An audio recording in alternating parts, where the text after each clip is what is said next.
déclaration liminaire sur le Rassemblement populaire et la généralisation de la désobéissance civile. Mesdames et messieurs les journalistes, hommes et femmes de médias et des réseaux sociaux, mesdames et messieurs les invités, chères militantes et chers militants, bonjour et bienvenue au présent point de presse que le comité stratégique du M5 RFP tient pour expliciter les termes et le contenu de ses activités futures à travers de grands rassemblements populaires prévus à partir du mardi prochain et qui consacreront la diversification et la généralisation des actions de désobéissance civile sur l'ensemble du territoire national et dans la diaspora. De prime abord,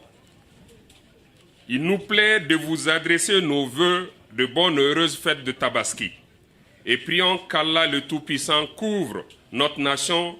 de sa grande miséricorde et l'assiste dans sa quête de paix, de liberté et de mieux vivre. Les Maliens, vous le savez, ont pris acte du fait que la CEDEAO, sans écouter ni répondre aux attentes du peuple, a préconisé des mesures à la fois inapplicables, illégales et anticonstitutionnelles, dans le seul dessein de couvrir un homme et son régime contre les intérêts supérieurs du peuple malien. La désobéissance civile pacifique que nous avons décidé de reprendre après la trêve de la Tabaski est conduite avec plus d'efficience, puisque les actions des militants du M5 RFP et des 6 communes du district de Bamako, de Kati, Kita, Bougouni, Sikasso, Kaye, Ségou et Koulikoro ont été très décisives dans ces localités et ont eu des allures de villes mortes, avec la forte bienveillance des travailleurs et des usagers. C'était la meilleure réponse que nous pouvons donner à ceux qui, de bonne ou de mauvaise foi, ont confondu trêve et essoufflement.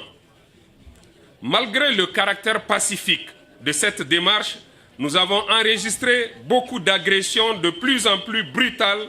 et d'arrestations arbitraires contre des jeunes citoyens, des journalistes et agents des médias, dont la plupart ont été directement déférés à la prison centrale, puis jugés et condamnés à des peines d'emprisonnement fermes pour simplement avoir exercé leurs droits constitutionnels. Le M5 RFP continuera à assister ses militants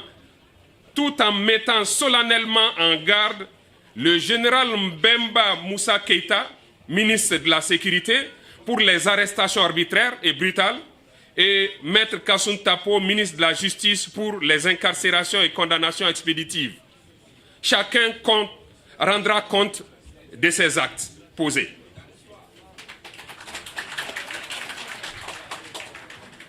C'est pour nous le lieu de saluer la détermination patriotique des jeunes du M5 RFP, mais aussi et surtout l'abnégation des avocats volontairement constitués pour assurer la défense des victimes du régime et œuvrer à la protection des libertés individuelles et collectives, mais aussi à la préservation des droits humains et de la démocratie. Nous n'abandonnerons pas et nous ne céderons jamais aux intimidations,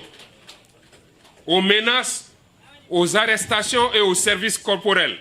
qui continuent aujourd'hui encore. Nous devons continuer à honorer la mémoire des martyrs en réussissant cette lutte et en leur rendant justice. Aujourd'hui, l'unité et le renforcement des composants du M5 RFP sont manifestes, avec l'adhésion de plus en plus forte d'organisations et de citoyens de l'intérieur et de l'extérieur, qui découvrent progressivement la profondeur de la gravité de la crise malienne entretenue sous le régime Ibeka et aussi la pertinence de nos actions et objectifs. C'est le lieu de féliciter les Maliennes et Maliens résidant à l'étranger pour leur engagement patriotique soutenu et leurs efforts inlassables dans l'organisation des manifestations, leur assistance multiforme, mais aussi et surtout le lobbying auprès de partenaires et amis du peuple malien. Nos remerciements les plus chaleureux et notre reconnaissance éternelle est aux Africains et à tous les citoyens du monde qui, dans un élan de solidarité généreuse, soutiennent notre mouvement en Afrique, en Europe, au Canada et aux États-Unis d'Amérique. De même, le M5-RFP, qui procède à une structuration de ses activités dans les différentes communes de Bamako, dans les régions de l'intérieur et dans la diaspora pour une plus grande coordination des actions de désobéissance civile et toutes les autres activités du mouvement, invite nos compatriotes, chacun à son niveau, de prendre leur part dans ces activités. L'objectif est d'amener le peuple à refuser de se soumettre au pouvoir illégitime d'Ibeka et en ne travaillant pas sous ses ordres, en ne payant pas les taxes dans les services de recettes, comme au point de péage. En plus des actions de désobéissance civile qui continuent crescendo, le M5-RFP a fixé la date du 11 août 2020 pour tenir à Bamako le plus grand rassemblement populaire de l'histoire moderne de notre pays. Cette activité marquera le début de grands rassemblements et marches de procession à travers les villes, les routes et campagnes, tant à Bamako, dans les régions de l'intérieur que dans la diaspora, et ce, de façon continue jusqu'à la démission de Ibeka et de son régime. Peu importe les sondages commandés et autres reportages bidons. Durant cette nouvelle phase, la désobéissance civile sera systématisée et généralisée, ainsi que d'autres actions que vous découvrirez au fur et à mesure, mais dans le strict respect de la Constitution et des lois du Mali.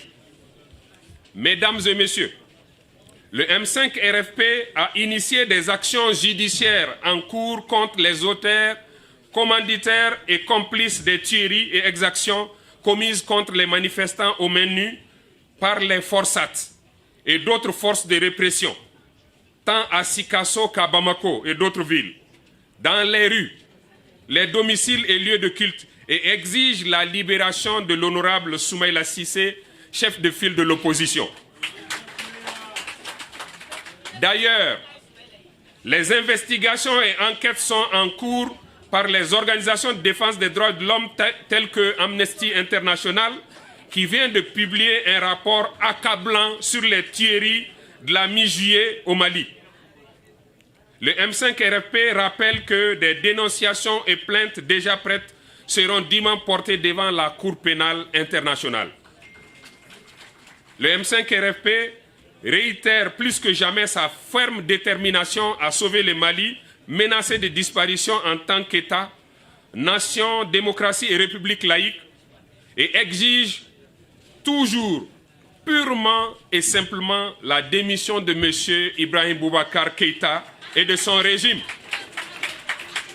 pour permettre l'ouverture d'une transition démocratique entre toutes les forces vives du pays. Le peuple malien reste mobilisé et déterminé dans la mise en œuvre de son droit constitutionnel à la désobéissance civile sur l'ensemble du territoire national et dans la diaspora, jusqu'à l'aboutissement de son combat patriotique pour la restauration d'un Mali démocratique, républicain et laïque, doté d'une gouvernance responsable et vertueuse. Nous vous remercions. Bamako, le 7 août 2020, le M5-RFP. Merci beaucoup, professeur Ibrahim Ikassa Naja.